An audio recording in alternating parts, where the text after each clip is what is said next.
So I'm Alastair McKinlay. I founded Croydon Saffron Central in 2015. I'd had a radio show on Croydon Radio, and I'd been learning about the history of Croydon and Croydon's name, which is thought to mean Crocus Valley, coming from the Anglo-Saxon Cro Denu.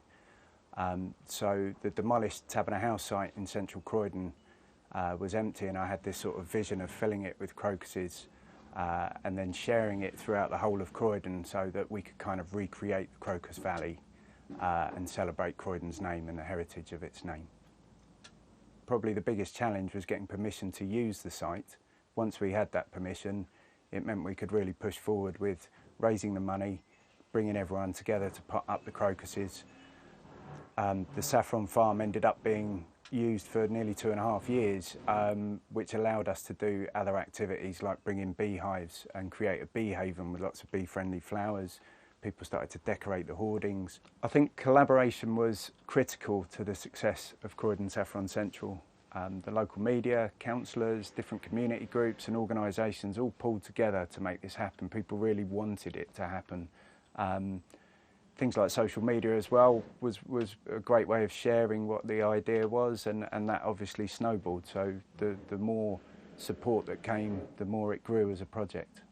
We were offered a number of alternative sites to take Croydon Saffron Central forward, but for me it wasn't viable to do it on a voluntary basis. It was quite a long commitment, and you know, ultimately if you want a project to be sustainable, there needs to be some sort of income that allows people to take it forwards with the time that they have. Although I'd love to see changes, I can't quite work out what they need to be. You know, because it feels like, you know, like we have a model, but I don't think people really engage that model. I think people just put up with the system.